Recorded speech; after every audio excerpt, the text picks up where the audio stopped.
बिस्मिल्लाहिर्रहमानिर्रहीम। अस्सलाम वालेकुम। प्रोग्राम इख्तिलाफ राय के साथ मैं इफ्तिखार काज़मी और आपको नए साल की मुबारक हो। नए साल का आगाज़ हो चुका है और पिछला साल गुजर गया। 2022 अपनी तमाम तर हशर सामानियों के साथ रुखसत हो चुका है। बड़ी दास्तानें छोड़ गया। तारीख जब लिखी जाएगी 2022 की पाकिस्तान की सियासत के हवाले से, तो आपको बड़े चौंका देने वाले हकाइक और इंकशाफात मिलेंगे।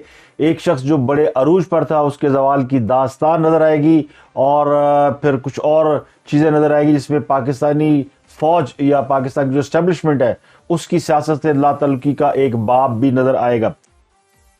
लेकिन 2023 भी उसी रफ्तार के साथ, बल्कि उससे भी कहीं ज्यादा तेजी के साथ नमूदार हुआ है और उससे भी ज्यादा बड़ी खबरें लेकर आ रहा है। और शायद ये पाकिस्तान की तारीख में वो वक्त जो कि 1971 में आया था जिसमें मुल्क दो लख्त हुआ था। खुदा ना खास्ता वो वक्त तो नहीं क्या मुल्क दो लख्त हो, लेकिन ये तमाम तर जो दास्तानें हैं जो उस वक्त हम सुनते थे, उस वक्त हमारे सामने आती थी, आज भी वो अपनी तमाम तर रानाइयों के साथ, तमाम तर हकीकतों के साथ उसी तरह मौजूद है। यानी 50 साल का अरसा गुजर चुका है लेकिन उन चीज़ों में कोई फ़र्क नहीं आया, वो रवैयों में कोई फ़र्क नहीं आया, उस लाइफ स्टाइल में कोई फ़र्क नहीं आया। तो इस पर बात करेंगे। बहुत चीज़ें, बहुत सारी कहानियाँ, बहुत कुछ है, लेकिन आगाज़ करते हैं इमरान खान साहब के उस स्टेटमेंट से जो आज उन्होंने सहाफ़ियों से, सो कॉल्ड सहाफ़ियों से गुफ्तगू करते हुए दिया। खान साहब ऐसी कंट्रोवर्शियल गुफ्तगू करते हैं और ये मानना पड़ेगा, कोई माने या ना माने, मगर मैं मानता हूँ कि खान साहब अपने बयानात बड़े सोच समझ के देते हैं और वो ऐसे नुक्ते ढूंढते लाते हैं गुफ्तगू के जो टॉक ऑफ द टाउन बन जाए, जिन पर गुफ्तगू शनीद हो सके और वो खबरों के अंदर ही न रहे। तो खान साहब को खबरों के अंदर रहने का हुनर तो आता है और उन्हें अवाम की नब्ज का भी पता है, लेकिन वो अवाम के जज्बात से खेलते हैं। तो पाकिस्तान का वहाँ सियासतदान है जो अपनी कारकर्दगी की बुनियाद पर वज़ीर-ए-आज़म नहीं बना और अपनी गवर्नेंस की बुनियाद पर वो इक़्तिदार में नहीं रहा, बल्कि वो पाकिस्तान के अवाम के जज्बात को समझते हुए, उनकी नफ्सियात को समझते हुए जिसने पॉलिटिक्स की और उसने इदारों को भी उसी तरह इस्तेमाल किया, उसी नफ्सियाती पहलू को मद्देनजर रखते हुए, और वो कामयाब हुआ, पाकिस्तान का वज़ीर-ए-आज़म रहा। अब जबकि वो पाकिस्तान का वज़ीर-ए-आज़म नहीं, तो फिर उसकी जो गुफ्तो शनीद है वो बड़ी कैलकुलेटेड और अकॉर्डिंग टू जो उसको फेवर करती है उसके मुताबिक है। आज उन्होंने ये इंकशाफ किया है कि एस्टेब्लिशमेंट में जनरल बाजवा वाला सेटअप चल रहा है। तो ये इंकशाफ उन्होंने सहाफ़ियों से मुलाकात में किया। तो पहले मैं इस पूरी गुफ्तगू का एक जुमला जो उन्होंने ये जनरल बाजवा के हवाले से कहा कि जनरल बाजवा वाला सेटअप चल रहा है, तो कहने वाले कहते हैं वो गलत समझ रहे हैं। अगर जनरल बाजवा सेटअप चल रहा होता जो कि उन्हें माजी में हमेशा तहफ़्फ़ुज़ देता रहा, रास्ता देता रहा, उन्हें पंजाब में 2 बार हुकूमत दे दी, उनकी गिरफ्तारियों से उन्हें बचाता रहा, उनकी जमानतें कराता रहा, उनके खिलाफ दहशतगर्दी के मुकदमात ख़त्म कराता रहा, तो ये मौजूदा जो सेटअप है जिसके बारे में वो कह रहे हैं कि वो बाजवा सेटअप चल रहा है, तो मौजूदा एस्टेब्लिशमेंट से उन्हें शिकवा ये कि ये उन्हें गैर कानूनी सहूलियत दे नहीं रहे। तो अगर ये मौजूदा एस्टेब्लिशमेंट ऐसी है जो खान साहब को लिफ्ट नहीं करा रही, तो फिर बाजवा सेटअप कहाँ से हुआ? तो ये उनका इतराज़ ठीक नहीं है। दूसरा उन्होंने कहा कि हमने जो अमेरिका में फर्म हायर की थी, लॉबिस्ट हायर किए थे, उनको जनरल बाजवा ने मेरे खिलाफ इस्तेमाल किया और जनरल बाजवा ने हुसैन हक्कानी के जरिए डेविड लू को वो पैगाम पहुंचाया जो वर्ड थे वो भी यहाँ से तहलीक होकर गए थे और वो वर्ड डेविड लू ने बोले, वो साइफर की सूरत में वापस आए और वो पर्ची निकाल कर, क्योंकि ये पर्ची तो साइफर की फिर बकौल उनके बाजवा साहब ने उन्हें दी थी, लेकिन ये थ्रू प्रॉपर चैनल आई थी, यानी वजारत खारजा के जरिए आई थी। तो खान साहब जो है वो यानी जो भी इल्ज़ाम लगाते हैं वो बड़ा कैलकुलेट लगाते हैं, उनका इल्ज़ाम ज़्यादा पायदार नहीं होता। उन्होंने सिर्फ वो कहते हैं ना रोज़मर्रा की सियासत करना होती है, तो वो डे टू डे अमूर के हिसाब से सियासत करते हैं और डेली उनका बयानिया बदल जाता है, डेली उनका मौक़िफ़ बदल जाता है, कभी वो पुराने मौक़िफ़ को रीडू करके आ जाते हैं, कभी वो कोई नई बात छेड़ देते हैं। तो इन दोनों बातों में कोई नई बात नहीं है। हुसैन हक्कानी ने अमेरिका में उनके खिलाफ लॉबिंग की, इसका वो पहले भी दावा कर चुके हैं, लेकिन उसमें ऐड उन्होंने कर दिया कि वो जो साइफर था वो पाकिस्तान में तहरीर किया गया था और डेविड लू ने उसको बोला था, यानी अल्फाज उन्होंने अदा किए थे, जुबान उनकी थी, लेकिन अल्फाज जो है वो पाकिस्तान से, पाकिस्तान की एस्टेब्लिशमेंट ने बदरिया हुसैन हक्कानी ने पहुंचाए थे, ये इनका इल्ज़ाम है। दूसरा वो कहते हैं कि आर्मी में अंदर बाजवा का सेटअप चल रहा है, यानी वो कहने की कोशिश कर रहे हैं कि पिछली जो रजीम थी यानी आर्मी की, यानी जनरल बाजवा की रिटायरमेंट से पहले जो सेटअप चल रहा था जो कि खान साहब के कॉल उनके खिलाफ था, नए आर्मी चीफ के आने के बाद वो सेटअप उनके बदस्तूर खिलाफ है और वो काम कर रहे हैं। तो ये वो प्रेटेंड करने की कोशिश कर रहे हैं। तो दोनों बातें जो है वो दुरुस्त नहीं लगती। एक और बड़ी बात है जो उन्होंने आज अपनी ऑडियो और वीडियो लीक के हवाले से एतराफ़ किया है, और वो इतराफ़ इतनी ढिठाई से किया है, इतनी बेशर्मी से किया है। मैं बेशर्मी कहूँगा कि कोई शख्स जो है जिसने माजी में कोई गुनाह भी किया हो, वो अपने गुनाह पर शर्मिंदा होता है, नदामत का इजहार करता है, लेकिन वो बताते हैं कि जी जनरल बाजवा ने मुझसे आखिरी जो मुलाकात की उसमें उन्होंने कहा कि आपके कई लोगों की फाइलें मौजूद हैं, ऑडियोज मौजूद हैं, और फिर इमरान खान कहते हैं कि मुझे भी जनरल बाजवा ने कहा कि आप प्ले बॉय हैं। तो मैंने कहा कि हाँ मैं रहा हूँ। तो ये उन्होंने जो जवाब दिया कि मैं रहा हूँ, तो यानी मैं माजी में अगर मैंने ये सारे काम किए हैं, माजी से मुराद ये कि हुण मेरे अंदर यानी मैं बूढ़ा हो गया हूँ, तो इंसान की उम्र के एक हिस्से में जाने के बाद बहुत सारी जो है ना वो कैपेबिलिटीज, सलाहियतें वो ख़त्म हो जाती है। तो अगर उसने उस वक्त जब वो ये सारी सलाहियतें खोने के बाद अगर ये इतराफ़ किया कि जी मैं माजी में रहा हूँ, अब नहीं हूँ, क्योंकि अब मैं वो करने के काबिल नहीं रहा हूँ, अब मेरे अंदर वो ताकत नहीं है, या मेरा वो जो है वो दौर गुजर चुका है, तो मेरे वो तमाम गुनाह माफ़ कर दिए जाए, माफ़ नहीं कर दिए जाए, बल्कि तो क्यों है सारे रहने मैं रहते क्यों है। तो खास अब जिस डिटाई से अपने प्ले बॉय होने का इतराफ़ कर रहे हैं, ये वही जुबान, वही लबो लेजा, वही मुँह है जिससे वो फिर कहते हैं मैं मदीना की रियासत। और जिन्होंने मदीना की रियासत बनाई थी वो तो पैदा ही तहारत के साथ हुए थे, उनकी तो सारी ज़िंदगी तहारत से इबादत है, और उनकी तो जो जो सीरत तैयबा है, जो उनकी ज़िंदगी लाइफ स्टाइल है उनका, वो तो रोल मॉडल है। तो आप कहाँ से रोल मॉडल हैं।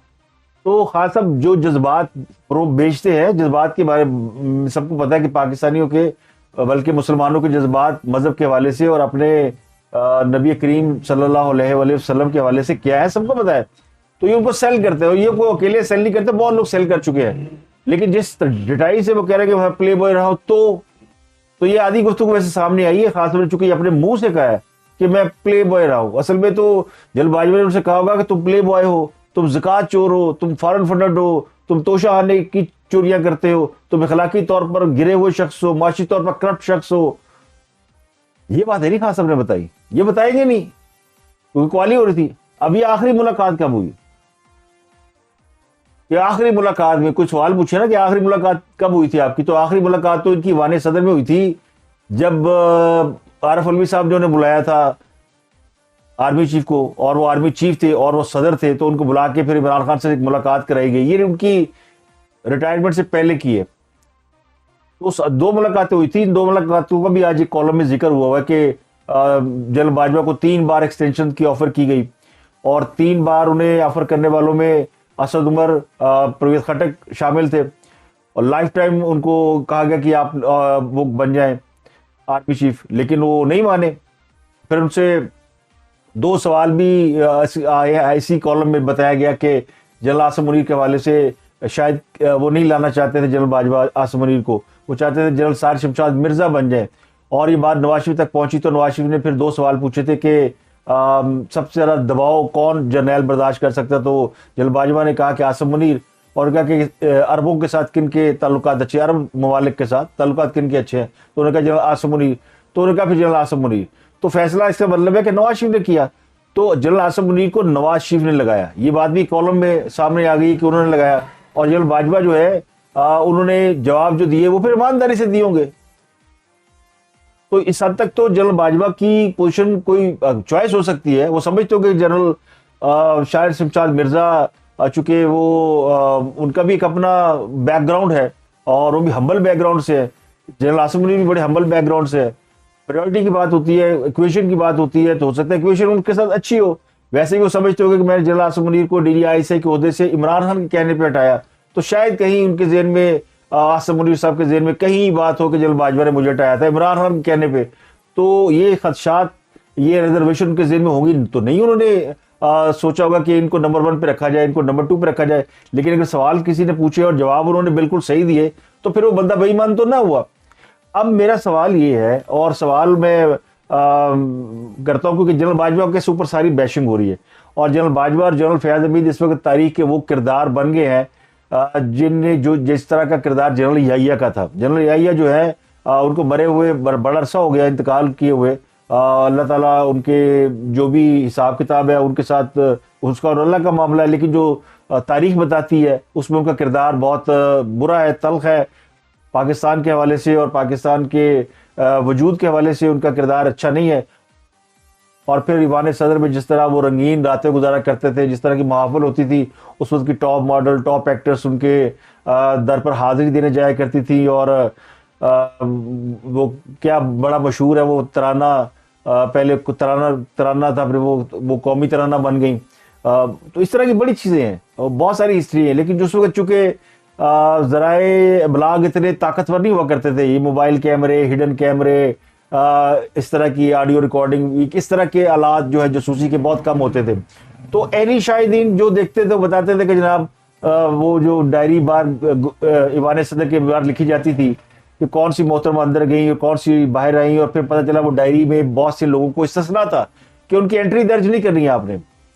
तो बिला रोको टोक लोग चले जाते थे रात को दिन को, और ये उनके मुरासिब थे। इसी तरह का एक इल्ज़ाम जनरल बाजवा के ऊपर भी लगाया गया और जनरल फैज़ हमीद के ऊपर भी लगाया गया। और ये लगाया है जो वेटरन एक बनी हुई थी ना, वो साबका फौजियों की तंजीम, जिसने पाकिस्तान के अंदर बहुत ही एक ऐसा किरदार अदा किया जो कि शायद ये भी तारीख में कोई अच्छे लफ्ज़ों में याद नहीं किया जाएगा। वो समझते ये कि हाँ उन्होंने बड़ा अच्छा काम किया वो, लेकिन वो फौज के यानी वो साबका फौजी जो इमरान खान के साथ खड़े हो गए और जिनको खड़ा किया गया, और खड़ा करने में भी उस वक्त की फौजी क़यादत जनरल बाजवा, जनरल फैज़ भी सब शामिल थे। ये इमरान खान को हीरो बना के पेश कर रहे थे। तो रिटायर्ड फौजी भी फिर खड़े हो गए उनके साथ, और उनकी एसोसिएशन बन गई कि उनकी फौज साथ खड़ी थी। फिर वो एसोसिएशन जो है वो इमरान खान के साथ बढ़ती गई, और नेगेटिविटी जनरल बाजवा और इमरान के और जनरल फैज़ हमीद के हिस्से में आ गई। जनरल फैज़ हमीद तो खैर आखिरी लम्हे तक हीरो रहे, जब तक वो आर्मी चीफ नहीं बने और चुपके से उन्होंने रिटायरमेंट नहीं ले ली। लेकिन उनकी रिटायरमेंट के बाद एक सवाल उन पर उठाया जा रहा है, और वो सवाल वही मेजर राजा आदिल, ये वो साहब थे जो वेटरन के कोई ओहदेदार थे, फिर ये पाकिस्तान के अंदर बड़ी इस तरह की गलत इंफॉर्मेशन फैलाया करते थे। और जब जनरल बाजवा या उनकी जो एस्टेब्लिशमेंट की उस वक्त की क़यादत थी, उन्होंने डिस्टेंस किया फ्रॉम इमरान खान, तो उसके बाद फिर जनरल ये मेजर भाग्या बाहर, मेजर राजा आदिल, और अब ये वहाँ बैठ के ये इंफॉर्मेशन देता है कसमें खा के, और ये कि जी मेरे बड़े राब्ते हैं फौज के अंदर, और वो जो व्हाट्सएप ग्रुप बने हुए हैं, ये व्हाट्सएप ग्रुपों की कहानी है। असल में व्हाट्सएप ग्रुपों में आपको बताऊँ गपशप चैट होती है, उसमें आप कोई भी कहानी लिख दें और फिर वो जिसके दिल को लगती हो वो एक्सेप्ट कर लेता है। सिर्फ वो अपने हुस्न ज़न रखना है, यानी आपको वो शख्स पसंद नहीं हो। अगर आपको नवाज शरीफ पसंद नहीं है तो नवाज शरीफ की हर बुरी बात को आप एक्सेप्ट कर लेंगे कि हाँ अन्य की तोड़ है। अगर आपको इमरान खान पसंद नहीं तो आप इमरान खान की हर बुरी बात पसंद वो एक्सेप्ट कर लेंगे, हाँ इमरान ऐसे ही आदमी है। जनरल बाजवा आपको पसंद नहीं तो जनरल बाजवा के हवाले से, तो ये नेचुरल बात है कि जिस शख्स को आप नापसंद करते हो उसकी नेगेटिव बातें आप एक्सेप्ट कर लेते हैं। तो यही कुछ हो रहा है। अब ये तारीख ने फैसला करना है या किसी इंक्वायरी ने फैसला करना है। पाकिस्तान के अंदर अव्वल तो ये इंक्वायरियां होती नहीं है, हो भी जाए तो सामने नहीं आती। अब वो शख्स ये कह रहा है मेजर आदिल राजा कि इंक्वायरी चल रही फौज के अंदर, और वो इंक्वायरी जनरल बाजवा के खिलाफ चल रही है, जनरल फैज़ हमीद के खिलाफ चल रही है। एक बात तो वो लोग वसूख से कह रहे हैं, हुकूमत के लोग भी कह रहे हैं, ज़राए भी कह रहे हैं, वो ये है कि जनरल फैज़ हमीद का कोर्ट मार्शल हो सकता है। और ये कहानी सारी शुरू हुई है मेजर इरसलान की गिरफ्तारी के बाद। ये मेजर इरसलान वही है जो कि जनरल फैज़ हमीद का स्टाफ अफसर रहा है, जनरल बाजवा का, जनरल इमरान ने इमरान खान साहब का स्टाफ रहा। वैसे इमरान खान भी किसी जर्नैल तो कट नहीं सीगा, वो जर्नैली ही करता था, और उसका झगड़ा भी जर्नैलों से है। उस वक्त उसकी लड़ाई ना नवाज शरीफ से है ना किसी सियासी कुव्वत से है, वो लड़ी जर्नैलों से रहा है क्योंकि वो खुद को जर्नैल समझते थे। और शायद उनको कुदरत ने मौका नहीं दिया, अगर दिया होता तो वो इस वक्त जनरल इमरान खान होता, चाहे वो एजाजी तौर पर सिर्फ तमगे लगाए होते। जिस तरह बहुत बड़े लोगों ने जब वो बन जाते हैं हुक्मरान बिला शिरकत गहरे, तो कोई बादशाह बन जाता है, कोई जर्नैल बन जाता है, तो वह भी बन जाते हैं। इनके अंदर इस तरह की ख्वाहिशात मौजूद है। तो इमरान खान का स्टाफ अफसर रहा, और आखिर में उस शहबाज शरीफ का स्टाफ अफसर था मेजर सलाल। जब वो पकड़ा गया तो उसे बताया कि वो इस किस्म के काम करता था, जनरल फैज़ हमीद के लिए करता था, यानी जासूसी, हुक्मरानों की जासूसी या ताकतवर लोगों की जासूसी करके वो जनरल फैज़ हमीद को पहुंचाते थे। तो उनकी गिरफ्तारी के बाद बहुत सारी कहानियां बनी, और फिर कहानियां चलती चलती अब वो मेजर ये जनरल फैज़ हमीद जो कि आखिरी लम्हे तक हीरो समझे जाते हैं पीटीआई के अंदर, उसके हवाले से फिर एक बम फोड़ा है मेजर अदील राजा ने, अदील है कि आदिल राजा है, नाम बड़ा मुश्किल है और पता नहीं इसका नाम मेरी जुबान पे क्यों नहीं आता सही तरह से। तो उसने कुछ इंकशाफात किए हैं और चूंकि वो फौज के अंदर का हिस्सा है तो उसकी बातों को ज्यादा लोग समझते हैं कि ये इंसाइडर है या इसके साथ बड़े लोगों के ताल्लुकात है। कम से कम वो जो वेले किस्म के जर्नैल, ब्रिगेडियर और कर्नल मौजूद है जो कि वेले रिटायर हो चुके हैं, जिन्हें काम ही गॉसिप करना है, वो तो उसके साथ राब्ते में है। अब हाजिर सर्विस कितने, हाजिर सर्विस का भी प्रॉब्लम ये होता है कि वो अपने सीनियर का एहतराम करता है, और ये जो सीनियर जर्नैल या सीनियर फौजी अफसरान होते हैं ना, ये अपने हाजिर सर्विस सबऑर्डिनेट को उसी तरह ट्रीट कर रहे होते हैं और उससे उसी तरह मालूमात एक्सचेंज कर रहे होते हैं या सवाल पूछ रहे होते हैं, तो उनके जवाबों से फिर वो अपना नतीजा कर लेते होंगे। तो ये चल रहा है मामला, इसमें कोई पाबंदी नहीं है।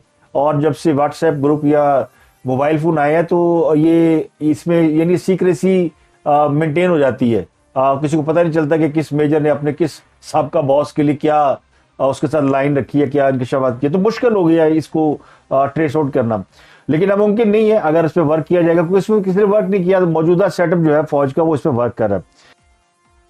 उस गिरफ्तारी के बाद बहुत कुछ सामने आया और मेजर राजा आदिल ने फैज हमीद के हवाले से ये कहा कि उसने सबकी न्यूड वीडियोस बना रखी हैं। ये जो ऑडियो वीडियोस का स्कैंडल चला ना, उसके हवाले से उसका दावा है कि उसने जनरल बाजवा की वीडियो बना रखी है, उसने मरियम की वीडियो बना रखी है, उसने इमरान खान की वीडियो बना रखी है, तो फला फला की वीडियो बना रखी है, बहुत से लोगों के नाम लिए। अब ये उसका दावा है और उसने ये दावा क्यों किया है? क्या जनरल बाजवा जो है वो जनरल फैज हमीद के खिलाफ हो गए हैं, जनरल फैज हमीद जनरल बाजवा के खिलाफ हो गए हैं, या इमरान खान जनरल फैज हमीद के खिलाफ हो गया, कुछ ऐसा है। क्योंकि मेजर आदिल राजा ये इमरान खान के ग्रुप का आदमी है। अब अगर वहां से कोई बात होती है तो इसका मतलब ये है कि इसको पीटीए की क्यादत की मंजूरी हासिल है। तो पीटीए वाले हो सकता है जनरल फैज हमीद से नाराज हों कि उसने आखिरी लम्हे में खामोशी से क्यों चला गया। एक और बात जो मेजर आदिल राजा ने की कि जनरल फैज हमीद और जनरल बाजवा एक ही थैली के चट्टे बट्टे थे, यानी नत्था Singh and Prem Singh, one thing and same thing, ये एक ही थे और इन्होंने मिलकर लूटमार मचाई। उसका इल्जाम है, मेरा नहीं, मैं इस पर बात करूंगा आगे कि ये इल्जामात हैं। ये इल्जामात क्यों लगाए जा रहे हैं? ये इल्जामात अगर जनरल बाजवा इमरान खान के साथ खड़े रहते, उनको एक्सटेंशन ले लेते या एक्सटेंशन ना भी लेते और कहते जनाब बनाए आप जनरल फैज हमीद को आर्मी चीफ और मैं घर जा रहा हूं, इज्जत से चले जाते। आज जनरल फैज हमीद मुल्क के आर्मी चीफ होते, इमरान खान मुल्क का प्राइम मिनिस्टर होता, जनरल बाजवा जो उसके खिलाफ कोई चू न कर रहा होता। किसी ने जनरल बाजवा को अपने जलसे जुलूसों में ये ना कहा होता तुम मीर जाफर हो, तुम मीर सादक हो। इमरान खान आज बैठ के वो उन सहाफियों के साथ जिन्होंने पता नहीं कहाँ पे आंख खोली है, उनके सामने ये ना कहता होता कि जनरल बाजवा ने मेरी पीठ में खंजर घोंपा, छुरा घोंपा, बैक स्टैबिंग की। तो सामने बैठे बंदे सवाल नहीं पूछते, वो सिर्फ इमरान खान के फरमान को नकल करते हैं। ये पुराने जमाने में बादशाह फरमान लिखवाते थे ना, तो सफीर फरमान लिखते थे और वो सफीर लेके दूसरे मुल्कों में चले जाते थे, बादशाह का फरमान है, उसमें ना एक लफ्ज कम ना ज्यादा। तो इसी तरह इमरान खान साहब साफियों से जो गुफ्तगू करते हैं उनको बताते हैं, वो जाके वीलॉग शुरू कर देते हैं और वो बताते हैं सीनियर साफियों से गुफ्तगू वेबसाइट पे वीलॉग, और फिर हम जैसे लोग उनके पानी में मुधानी करते रहते हैं, उनका तजिया निकालते रहते हैं कि गल कित्थों आई तो क्यों हुई।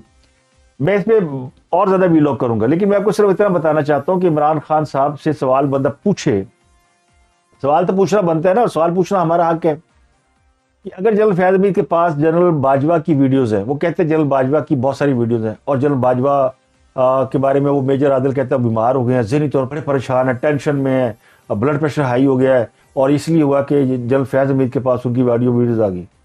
वो अल्लाह के बंदे से को पूछे कि अगर जनरल फैज हमीद के पास बाजवा साहब की वीडियोज हैं तो फिर जनरल फैज हमीद को आर्मी चीफ बनने से कौन रोक सकता था? कौन जनरल बाजवा को मजबूर कर सकता था कि वो इमरान खान से पीछे हट जाए?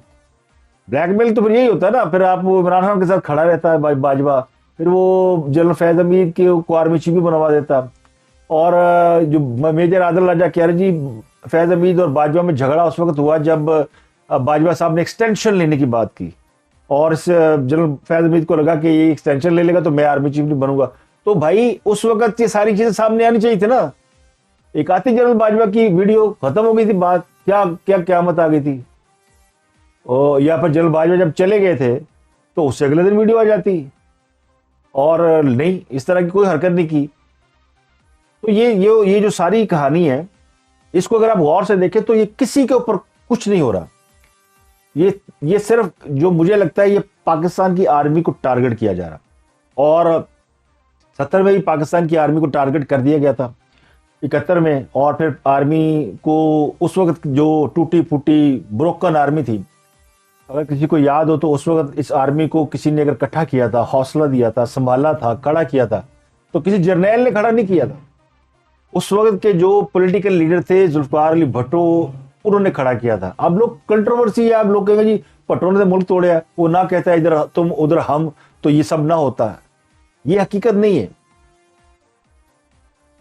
पॉलिटिकल लोग जो है वो उन्होंने ये मुल्क नहीं तोड़ा था।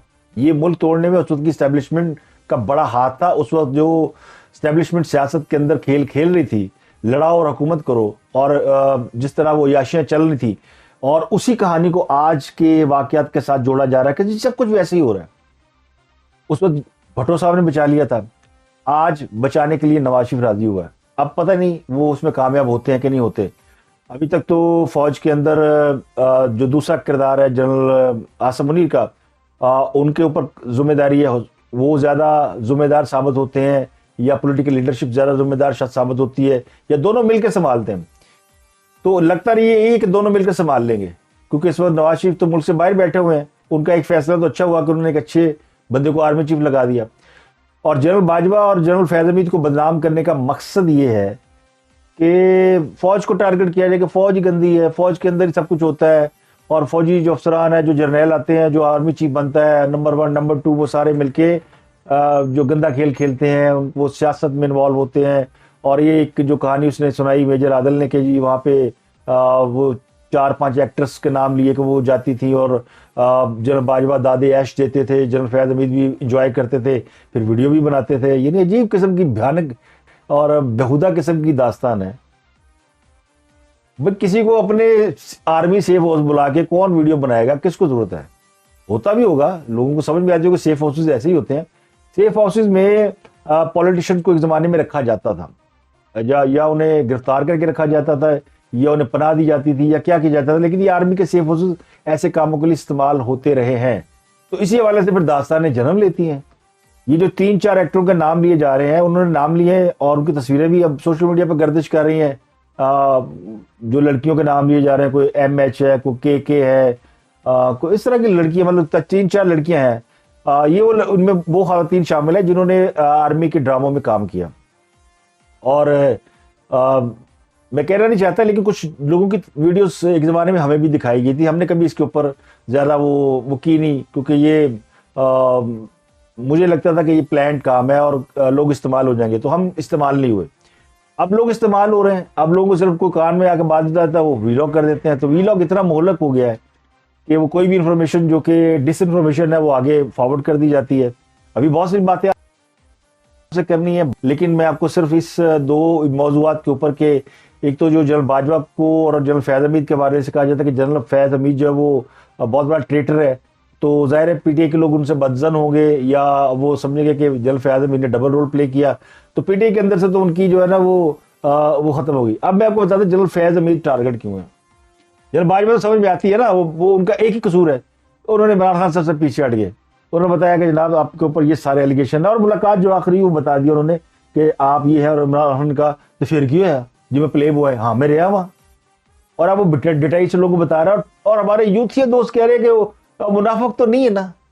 भाई मुनाफिक होना अलग बात है, और जुर्म का इर्तिकाब करना वो क्या, अगर एक जो कातिल है, जो मर्डर करते हैं, जब ये कन्फेस कर लेते हैं, चाहे डंडे से करें चाहे अपनी मर्जी से कर लेंगे, हाँ मैंने कत्ल किया, तो ये कहा जाए कि चलो जी क्यों अजय ने कत्ल किया, मुनाफिक तो नहीं ना। तो ये इस तरह का फार्मूला वो इमरान खान के लिए इस्तेमाल कर, क्या हुआ अगर प्ले बॉय है, अगर उसने वो जो ख्वाजा सराय रिमल शाह उसके साथ इंजॉय कर लिया, अगर उसने वो कोई और, मैं नाम लूंगा तो और ज्यादा लोग कहेंगे जी तुझे ना क्यों लेंदे हो। बाद लोग मेरे कमेंट भी करते हैं कि जी आपको वीडियो ऑडियो नहीं दिखानी चाहिए। ओ भाई अब तो कहते हैं भाई दिन वहाँ निको जाए, अब सारे मैं नहीं दिखाऊंगा, और दिखा देगा, और कोई और दिखाएगा तो आप उसको शौक से देख लेंगे, और मुझे कहेंगे जी मेरी सिर्फ बातें सुनेंगे। तो खाली बातों से कुछ नहीं होता, आपको एविडेंस साथ साथ दिखाने पड़ते हैं, आपको साथ साथ हवाले देने पड़ते हैं। तो मेरी भी मजबूरी है, तो जो शख्स ये सब कुछ करने के बाद कि हाँ मैं जी था, तो अब तो हुणकी कर लो जो करना है, तो वो क्या नेक आदमी हो गया है, या उसने अपने गुनाह से तौबा कर लिया?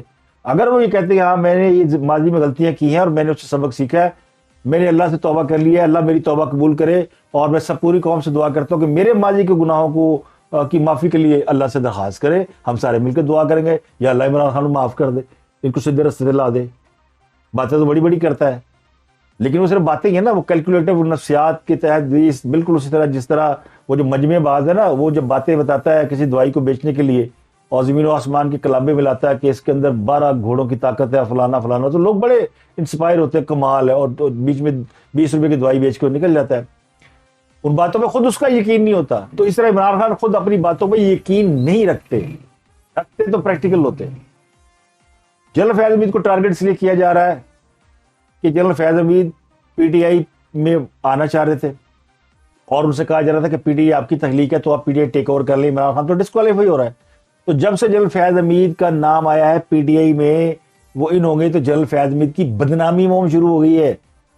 मेरी जनरल वो मेजर आदिल राजा भौंक रहा, वो इसी वजह से भौंक रहा है, भौंकना ही कहेंगे उसको। ये फौज के ऊपर भौंक रहे हैं, और इसलिए भौंक रहे हैं कि इनको फौज ने खुली छुट्टी दी हुई है। ये वो जो बेचारे जिनकी शहादत हुई, अरशद शरीफ हमारे दोस्त, जो पिछले साल का सबसे अलमनाक वाक़या उनकी शहादत, इमरान खान की इक़्तिदार से रुखसती तो मामूली वाक़या है, अरशद शरीफ की मौत बड़ा वाक़या है। उसका इल्ज़ाम आप लगा सकते हैं फौज उधर गई और उसको केनिया में मरवाया, फिर आप तो उससे ज़्यादा बड़े जुल्म कर रहे हैं। ये बातें कभी उसने तो नहीं की थी, इस कदर मोहलक बातें जो आप कर रहे हैं। तो इनको बैकिंग है, जाहिर है बहुत से लोगों की बैकिंग है। जिस मुल्क में बैठे हैं वही मुल्क इमरान खान का ससुराल है। और फिर उनकी, अब इस पर ज़्यादा बात नहीं करूंगा क्योंकि मेरी उनको ज़ाती मुखातमत आदिल राजा से है नहीं, मैं उनकी बातों के ऊपर बता रहा हूँ कि उनका जो लाइन अफेक्शन है, वो बातें कर रहे हैं, वो बातें अगर किसी काबिल होती तो अभी तक फौज उसके ऊपर कोई बयान दे चुकी होती, कोई तस्दीक तरदीद आ चुकी होती, कुछ नहीं है। जनरल फैज हमीद और जनरल बाजवा के जुर्म बहुत बड़े हैं। उनका जुर्म है जो उन्होंने 2018 में रजीम चेंज कराया और उन्होंने जो तजर्बा किया, शायद उन्होंने अपनी तरफ से अच्छा समझा होगा। बहुत से लोगों ने समझा कि हाँ ऐसा होना चाहिए, एक तीसरी जमात भी आनी चाहिए, दो जमातें जो है वो शायद आपस में इतनी ज़्यादा तू मैं कर रही, क्योंकि मीडिया जब आ गया ना, इलेक्ट्रॉनिक मीडिया, तो ये दोनों जमातें एक दूसरे के कपड़े उतारा करती थी। इसने कुछ लोगों के ज़हनों को तकलीफ दी कि जिस तरह टॉक शोज में बैठ के एक दूसरे को माँ बहन की गालियाँ और एक दूसरे के पेट फाड़ते थे, इससे तीसरी जमात को ताकत मिली इमरान खान को, और वो फिर दिलाई गई। ये रियलिटी है, इसको मान लें। आप जिस तरह शीरो शुक्र हो गए हैं, अब जमहूरियत और प्यार मोहब्बत की बातें करते, इस तरह पहले भी कर लेते लेकिन नहीं की। तो आप समझ लें कि सारी कहानी क्या है।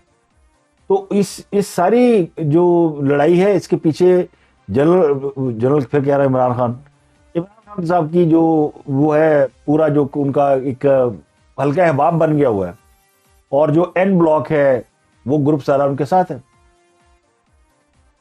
तो ये उन्होंने जनरल फैज हमीद को आउट कर दिया, उनकी बैशिंग कर दिया। अब नहीं, उन्हें पता कि मेरी और भी आनी है वीडियो, तो मैं कहूँगा हाँ मैं तो कह चुका हूँ, मैं प्ले बॉय हूँ।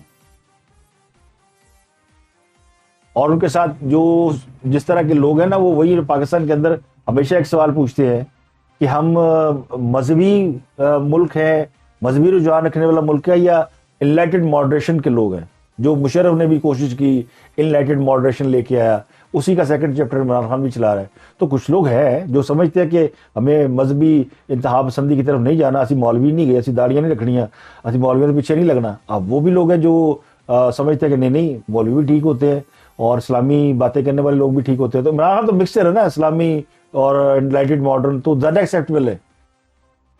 अब इस लड़ाई का अंजाम क्या होना है? 2023 शुरू हो चुका है, इसका अंजाम बड़ा भयानक होना है। मैं आपको बता दूं, मैं अभी से बता रहा हूँ, कि जनरल फैज हमीद का हो सकता है कोर्ट मार्शल हो जाए, क्योंकि उनकी वो तो जो मेजर सलान वाली कहानी तो ठीक है ना कि उन्होंने वो ये काम किया, लेकिन जो पीटीआई ने उनसे डिसएसोसिएट किया ना, वो समझ रहे आपको, उन्हें पता है कि ये कल को फड़िया भी जाना इन्हें, तो उन्होंने अपने आप को डिस्टेंस कर लिया, वो भी कट ऑफ कर लिया। एक पार्टी में वो नहीं आ सकता, और फौज अगर उसका कोर्ट मार्शल करेगी, क्योंकि इससे पहले किया कि जनाब भी 2 नंबर आदमी। और जनरल बाजवा के बारे में कि वो उन्होंने ही सारा कुछ किया, तो जनरल बाजवा का कसूर तो है। अगर इमरान खान माजी में प्ले बॉय रहा है और उसकी गलतियां माफ नहीं हो सकती, तो जनरल बाजवा की भी माफी नहीं हो सकती। लेकिन जनरल बाजवा ने एक काम किया, उसने अपने होते हुए अपनी गलती का कफारा किया है और अपना कफारा करके वो गया है। और आग अगर वो चाहते कि general Asim Munir army chief ना लगे तो वो नहीं लग सकते थे। ये मैं आपको बता दूं, आर्मी चीफ जब तक वो ओहदे पर रहे हैं वो ताकतवर रहे हैं। हुकूमत उन्हें एक्सटेंशन नहीं देना चाहती थी या वो लड़ाई झगड़ा हुआ, ये सब बेबुनियाद बातें। अगर वो चाहते वो एक्सटेंशन ले सकते थे और हुकूमत उन्हें एक्सटेंशन देने के लिए तैयार थी। जनरल बाजवा जनरल फैज हमीद भी दोस्त रहे हैं और आखिरी दिनों तक वो इकट्ठे रहे हैं, ये सारी बातें भी दुरुस्त हैं। लेकिन जनरल फैज हमीद ने जनरल इमरान के लिए बहुत काम किया, ये भी दुरुस्त है। तो इन सारी बातों को अगर आपने रिकैप करना ना तो दोबारा इसको सुन लें। मुझे दीजिए इजाजत, अपना गिरद के लोगों का बहुत बहुत ख्याल रखिए।